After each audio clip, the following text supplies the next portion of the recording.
I'm Joshua Potts, Mr. Pottsville, always with the brother with the same mother, Aaron Potts, Super Hot Potts, and you're watching and listening to your favorite two black runners win every single two black Tuesday.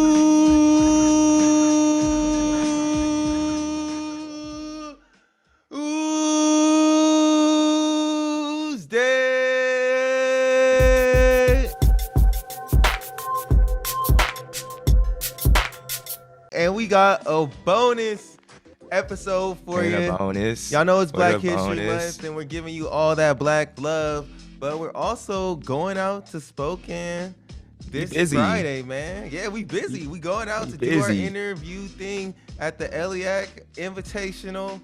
Lillac. Dang, I'm not good with my words. Hey, you'll have it down by Friday though. I'll have it down by Friday though. Lillac. We'll be at the Lillac Invitational up in Spokane, Washington at the podium. That's where actually U.S. Indoors is going to be this year. So it's going to be a little preview, UAC debuting all their folks there. Not debuting, but showcasing everybody down there. Got a whole bunch of Brooks Beast athletes. We got people from OTC. It's about to be crazy. It's about to be lit. But for this podcast, we have to bring on somebody. For this bonus, we have to bring on Jeff Merill of Tracklandia to really break it down, what is going down at this meet, because it's going to be exciting, Aaron. There's a lot of great races, and it's going to be just tight to have Jeff on the podcast right now, Aaron.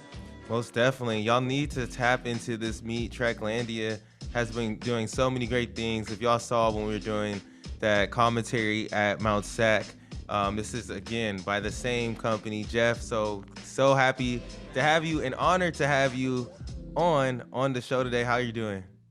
Yeah, that's right, guys. I heck of an intro, man. I was waiting to jump in there and I'm Jeff. Ready to start this thing off. I love it. It's a pleasure to be here, though. I'm very excited to be talking with you guys this morning. It's 9 a.m. on a Sunday, so I've been just chugging coffee, looking at my notes that you sent over. So ready to go. Yeah, bro, I just got up. I low-key just got up 30 minutes ago, but we good. We out here, we chilling. Definitely a great day. New Balance Grand Prix is on right now, but we have another exciting meet, 3 exciting indoor meets week after week after week. That's why I really like the beginning of this year as we get in the track. It really feels that track is back, and with the Lillac Invitational, it's really just going to continue that momentum. So first question, Jeff, you putting this meet together, what is the Lillac Invitational? If this is somebody's first time hearing about this meet, what is it? Well, the Lillac Grand Prix is a meet that oh, it's okay, guys. LGP 2022. That's the hashtag for this year. All right, post it all over your Instagram. Yeah, Lillac Grand Prix. First of all, we're super excited to have you guys join us, Trackside, as our Trackside experts, and you're going to be doing a lot more than just interviewing athletes down there. We want your assessment of what's going on, sideline reporting, chatting with coaches, getting a feel for the upcoming races, feeling the palpable energy and tension right before the gun goes off. Man, I'm getting dry mouth already thinking about it. But Lillac Grand Prix started off when Pete Julian called me up and said, hey, we should have a world-class indoor meet on the West Coast. And the podium just opened up, and they didn't miss a step when they were designing that thing. It is a first-class facility right on the banks of the river in Spokane. Spokane, highly underrated city too. It's got a great downtown with a raging river rolling right through the center of it and a waterfall.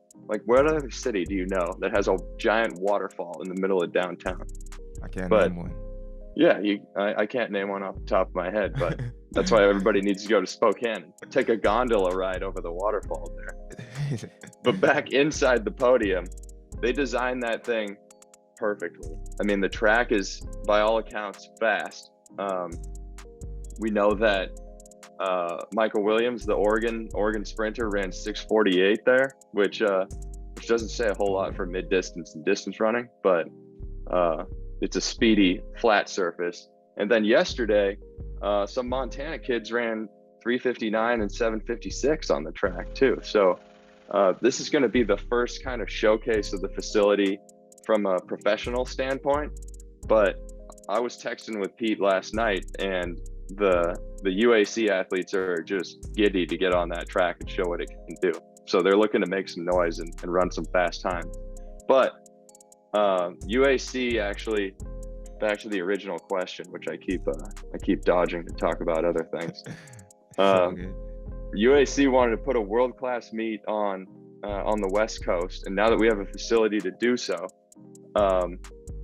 we're able to do that at the podium. But they wanted it to be about racing. So UAC is, as you know, a newly named team, formerly kind of known as Pete's Dragons, I guess, but that's just through the interwebs. Yeah, they want to be known as a team, and their culture is about racing other people and getting on the track and competing. And for us guys who are kind of in the know with the sport, we know that that's what the sport's about. The sport's about matchups. It's about taking stock of your competition and thinking about how I can beat this person that's lining up next to me. What kind of skills do they bring to the table? What does my approach have to be in order to get to that finish line first? So Pete Julian's school of racing very much reflects that. And something that I liked, I always go back to when I talk to Donovan Brazier about his approach to racing. He threw out a great quote. He said, "You got to be willing to bump elbows with people you're going to be having dinner with later tonight." So when he's off the track, and the team mentality is when they're off the track, you're a nice person, you care about people. Let's do things that help the sport. All bets are off when you get on the track. They're not telling anybody what they plan on doing. Like, they're out there to win it, and the other team should be as well. So that's kind of the energy around this meet.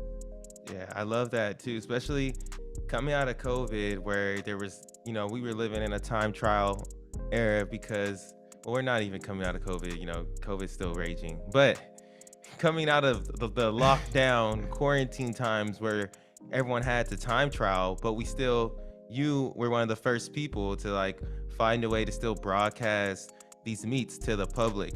What is it about the way that you present these track meets that's different than, let's say, like the New Balance Grand Prix that's on, or Merrill's on last week? Because I feel like there is like a different type of energy that you bring with the track meets that you decide to showcase to the world.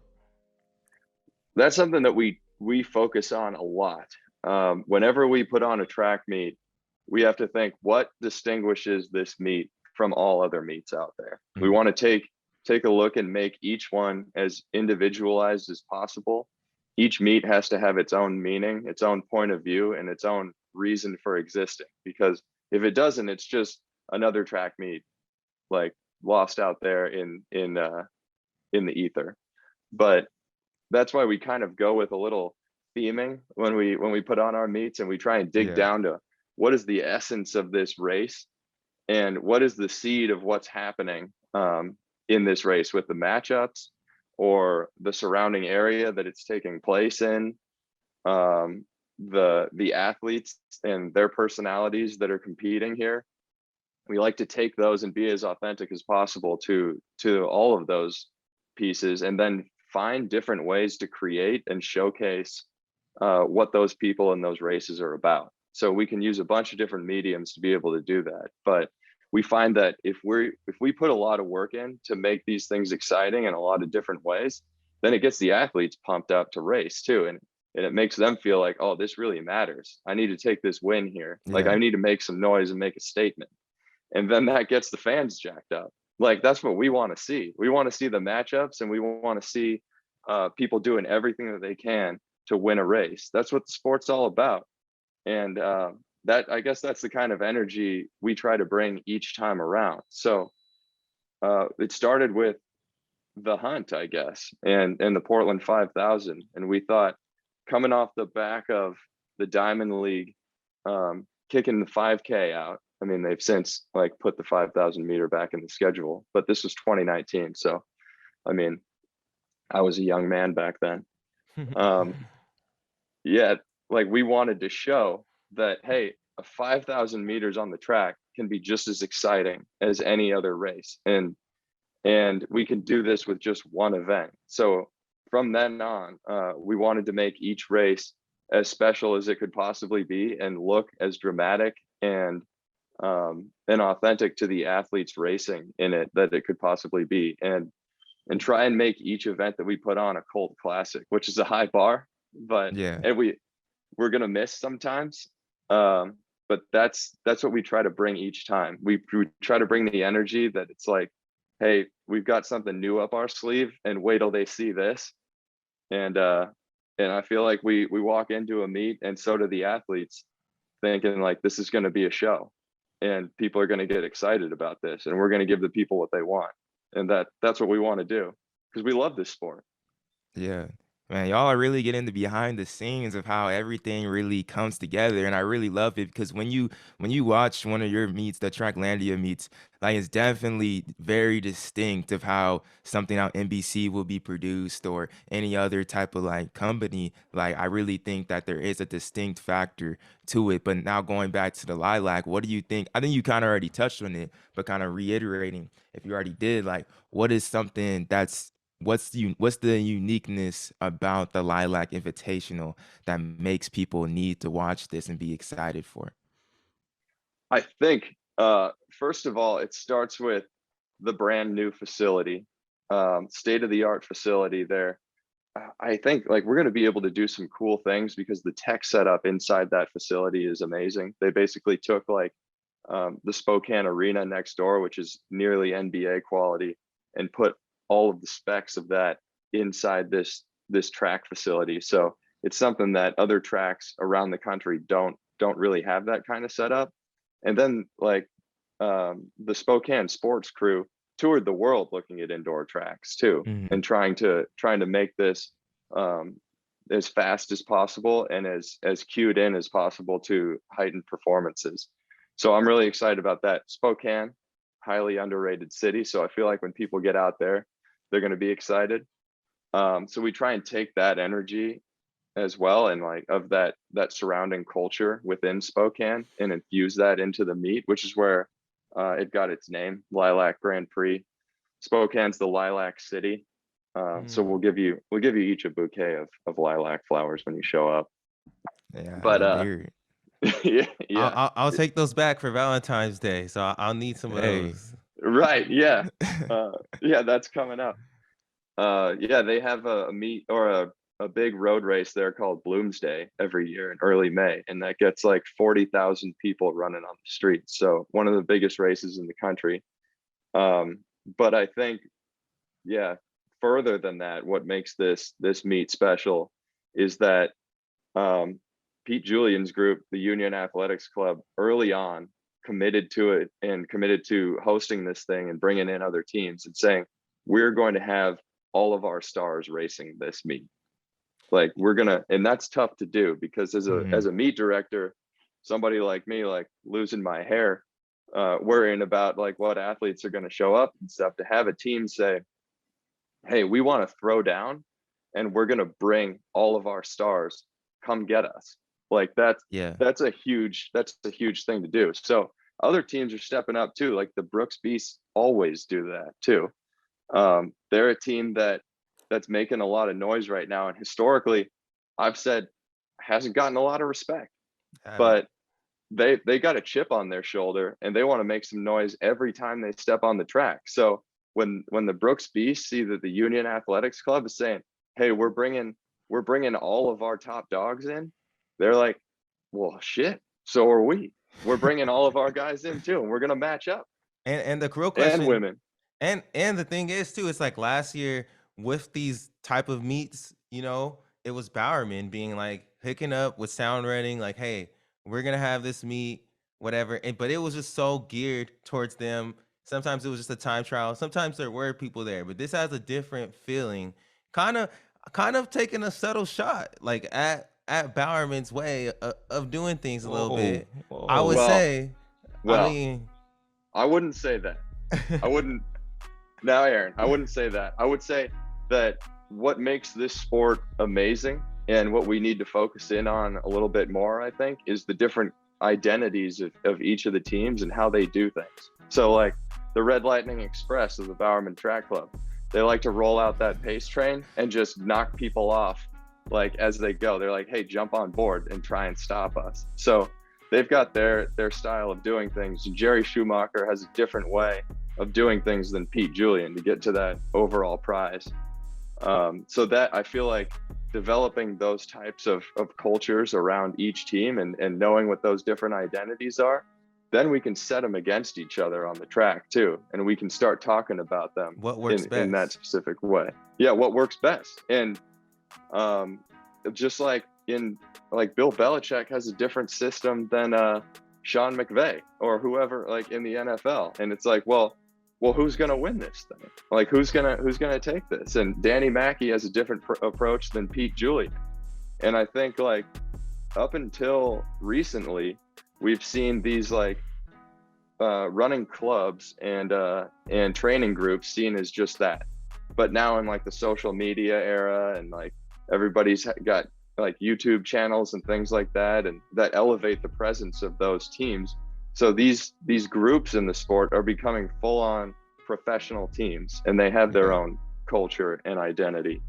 And like that's something that we need to cue in on and maximize, because it's something that they really care about, and we should too. And doesn't mean that you have to be a fan of just one single team. You can be a fan of a bunch of them, but you can be interested in what makes each of them tick. And that's why we're going to get you guys down trackside too, to kind of look in on like what each of those teams are doing to prep for these races. And then you're going to get to talk to the coaches ahead of time too and get their assessment on things. Yeah, it's gonna be hype. It's gonna be hype. And I apologize for my brother trying to stir the pot between everybody, but there's another. You got to, yeah. It's a question. People are. It was a question people are thinking about. That's all I'm saying. But there's another. Go ahead, Joshua. I'm just saying you were stirring the pot, but there's another pot that we need to be worried about at the Lillac Grand Prix, and that is sweetening the pot as well. That's going to be something that's really big involved in this meet. Can you kind of explain that for us, where kind of like the prize purse? It's really interesting, really, how this has been developed over like the past like year and a half, like pay-per-view track meets kind of in a sense, and this prize purse and everything. I really do think it's the next wave. I really like it, and getting to know like how much they're getting paid, and really just, I think it brings just more and more like, it makes the viewer definitely more involved in the race when we see like our pay-per-view dollars and our money going in, actually going back to the athletes and giving back to them in a sense. Yeah, well, I like to hear that. And it kind of started, I guess, during the Big Friendly series when we started looking at different contracts with either different major broadcasters or streaming services and seeing where that money went. That if you pay a subscription to a big time broadcaster or a streaming service, I mean, these groups do a great service to showcase. I mean, let's be honest, the nature of this sport, athletes get paid from their sponsors, and then sponsors appreciate the visibility that comes with being shown on TV. But that being said, all other major sports in the US have a broadcast revenue sharing program with their athletes. So the NFL gives 51% of broadcast revenue straight to the players. Dang. And we started thinking like, hey, if we're going to be taking money from people, then we need to have it go to the people who are really running this sport and who it can really benefit. And then maybe we get a little bit of what we want as fans too, because if they see that the fans are invested in them and what they're doing on the track, then we get the matchups that we want to see. If we can make that purse as big as we can, or enticing enough that athletes are like, hey, I know what the fans want. They want to see Josh Kerr versus Craig Engels in an 800, or they want to see the UAC go after a world record in the DMR, or they want to see Isaiah Harris versus Donovan Brazier in the 600 meters. I know I'm giving away all these things. Yeah, they want to see that. Then we have a voice as fans to be able to make that happen. And so do sponsors too. I mean, the system that's built here is that sponsors can purchase races and add to the purse as well, or they can add to the purse by sweetening the pot too. And that's where, like, as pay-per-view tickets are purchased for this race, you don't get locked into a subscription. It's a one-time purchase, but as you purchase your ticket, you can see the live updating of the prize purse on our website, and you can see the numbers go up. And if the pot is sweetened, what we call it, you can add to each individual race if you want to make the prize purse for that race even bigger. So we don't have the ability to donate to or to add money to a single athlete, because this is about racing. If they want to come in and take that money, then they can, but they've got to race for it. So we thought that was the most fair way to distribute money early on. Starting this pay-per-view process with the revenue sharing is to add it straight into the prize purse, because that's totally based on merit and performance. So it's directly linked to what an athlete does on the track, which we feel is necessary. But that being said, we're already looking at other programs that we can create to benefit underdogs as well. So we're starting to look into creating an underdog fund where we can carve out a little bit of that money and pay for unsponsored athletes to fly into our races and compete with the big dogs. So yeah, we want to create that kind of platform for stars to emerge like that. And we know that we need the stars in order to get the eyes to benefit all of the athletes in the field. But hey, who doesn't want a good underdog story, right? We want to benefit the little guy too. I love that. I love everything y'all doing, because y'all really y'all for the culture. Y'all really are trying to progress track and field and help these athletes. And I think a lot of the people that will really watch track and field are people that want to support it, And I think a lot of times, this is a whole nother podcast, but a lot of times track and field fans get caught up hey, we need DK Metcalf out there. We need to get the the random person to start watching track and field. But a lot of times I believe there are track fans out there. You got to give them a reason to watch. And I sometimes feel like we fail to just really even target our own people. But I think the business model you're building is very appealing to someone that actually does like track, or even just likes it a little bit, because you're also pulling in those athletes that are gonna catch the casual track fans' eye. So I'm super excited for what y'all have going here. Well, I think so. Yeah, to get back to that point too, whatever is helping or making track lack in popularity at the moment is not the fault of the athletes at all. We have amazing personalities in the sport. We have so many talented people and hardworking people, and they're the greatest athletes on the planet. I think the downfall right now is that it's not being shown in a creative way, or in a way that people are putting enough effort into respect the athletes and what they bring to the table.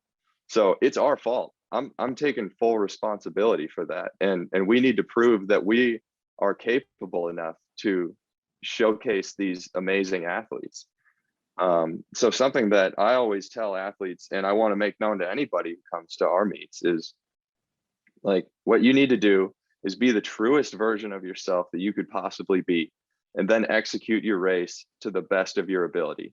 And it's our job to know you and know what you're capable of, and tell that story in an authentic way, and tell all those stories together in an authentic way. Because a race is all these different threads of backstories coming together for each of these athletes, and then they interweave and tangle with each other on the track and clash, and then eventually one of them wins.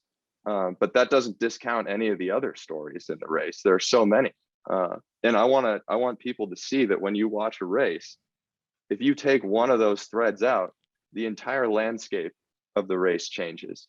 It's not just the story of the person who wins.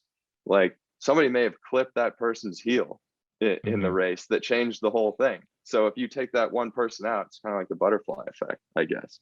The whole thing changes. We need to start looking at races that way, and not just as time pursuits, but as this is a game being played on the track. And I think when we start looking at it that way, as time as a description of the effort that it takes to defeat your opponent, as opposed to the end goal itself, then we start elevating the personalities in the track because the focus is on the people. Dang, Aaron, when do we leave for Spokane, bro? I'm hyped, man. I'm hyped. When is the flight? When is the flight? Let me get on. Let me get on the flight. I'm hyped to be out there at Lillac. I think it's going to be an amazing experience at this Grand Prix, that Lillac Grand Prix. But before we get you out of here, man, I got to know, because we getting hyped. People are getting jittery. All the track nerds are like, they salivating at the mouth right now. Who's racing? You already dropping a couple of names about what's going down. Like, what are you most excited to see race at this Grand Prix? Well, man, I gotta say that I'm very excited about the men's 600 at this point. We've got Donovan Brazier in there, and we all saw that he ran 46.5 in the 400 at Millrose Games, and he was bouncing around like a pinball on the track too. So I think it's very possible that he could run under 46 in the 400. He's got that kind of fitness, but Yeah. what does that mean for a 600 right now? Like he's got the world record in 1:13.7, but is he going to beat that? And then to just make that race a little sweeter, Isaiah Harris is like, I want a piece of that too. I want to see what I can do in there. And that guy's run 1:14.9. He did that in college, I Jeez. think. So like, I'm pumped about that matchup right there. I think the women's 15 is going to be really interesting. Like we've got Coco in there, Constance Klosterhoffen, Corey McGee's in there, Danny Jones, Ali Buchowski from the Beast. Like I'm always excited to see Taryn Rawlings jump in too, because I think she's a name on the rise. Like she just joined Golden Coast down in San Diego, and that group is doing a lot of big things right now. So I'm interested to see what she can do in this race. What else do we got here? Men's 1500. We were talking about it before we went live here. Like that race is a crapshoot at this point. Like we don't really know what's gonna, like there isn't a clear favorite there. It's just you got big names in there. You got Brandon Kidder that we were talking about. That guy's a gamer always. And then Charlie Hunter for Union Athletics Club. Vince Ciotti, like that guy, Underrated. yeah, he's very underrated, and like I think he wants to win more than, I mean, dare I say, anybody on the track, because like I remember him pacing Chanel Price in our, like at the end of one of our meets in the summer of 2020, where she was going after sub 2 flat, and it was kind of an exhibition race because she was rabbited by Vince and Will Paulson. But going into that race, like the other guys on the OTC were like, he's not going to let Chanel win this. Like even in a race like that where he's pacing her to get under 2, he had to cross the finish line first. Then to cap off the evening, the Union Athletics Club women are going for the world record in the DMR. So Ooh. that should be pretty interesting. Union Athletics Club on the women's side is an interesting situation because they've got a group of 4 Americans on the team that can go after that record. So they're probably one of the only teams that have like a squad of 4 Americans that they can shoot for that record. So Sinclair, Alexa, Raven, and then who's gonna run the 400? And then Raven's gonna run the We- 4. Oh, wait, who am I missing? Shannon Osika. Oh, okay. Yeah, you got Ella Donahue in there too. So I mean, who's going to be on what leg? We'll find out. But yeah, solid races all around. It's gonna be a good meet. Pretty excited. Yeah, I'm not trying to stir the pot or nothing, but you know me. Third. I'm looking through these matchups, and I'm excited to just see Brooks Beast versus UAC and every event they have, just because like I've been wanting to say on this show particularly that the Brooks Beast may have the best middle distance program in the US, especially now with Zay on there, and they got Josh Kerr, Henry Wynn, Brandon Kidder. At least on the men's side, for sure, they have one of the the best programs, but they got some women as well. Nia Atkins doing her thing, and there's a lot of like direct matchups that I'm seeing throughout these meet from like some two really big emerging teams at the moment. So like I'm excited to see those head-to-head matchups. Yeah, me too. Yeah, you're totally right about the beasts, and like I've been trying to get relays going for a while too with these teams, and I think that's something that we can see in the future. I mean, I shot a text to Danny Mackey after they signed Isaiah Harris, and I was like, "You just let me know when we want to organize a 4x8."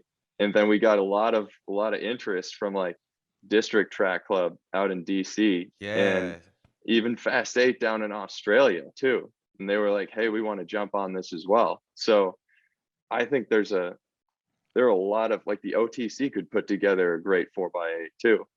Yeah. Atlanta Track Club, Shane Strike is on fire right now. Like, could you imagine that if we got that kind of 4x8 going? How much excitement that would bring? Like, people would be out of their minds. Yeah, no, that'd be awesome for sure. I love District Track Club too. They have a bunch of 145 guys that don't get the attention that a lot of these other people get either. And even with OTC, it's just like people don't really realize how many people are really, like you're saying, how much our athletes are really running fast. We just have to showcase them. I think a relay meet would be amazing. I mean, road relays was awesome. I loved watching that. Yeah, and I think on a domestic level. So I mean, that's countries versus countries, but we have these teams that everybody loves following here, and we should do the work to really elevate them and set them up against each other, which is what's happening. So I'm excited to see how that develops going forward, and we're going to do everything we can to push it and be a part of it. Well, we're glad to be a part of that too, Jeff. Like, really, it's going to be an honor to be out there this week at the Lillac Grand Prix, to be on this pay-per-view. All y'all need to go out there and help sweeten this pot as well, because like they going to deserve it. They're going to be some big time, man. Donovan Brazier versus Isaiah Harris in the 6. That's going to be crazy. And this men's 3,000 too, Ben Blankenship and Jake Hayward and David Ribich. That's right. That's going to be, those three are about to go at it. That's going to be like a triple threat in WWE. That's about to be wild. So I'm hyped to be there, man. Thanks for coming on and talking to us. It's going to be an exciting experience this weekend.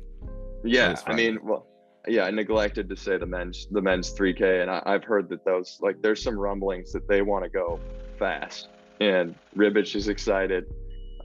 Blankenship is super excited about getting into that race too. And then, I mean, Jake Hayward's a silent assassin out there. Like, the guy he goes in, does his business, and he's out. And like Blankenship says, he's cool as a cucumber too. Like, nothing rattles that guy. So that'll be a fun thing to watch.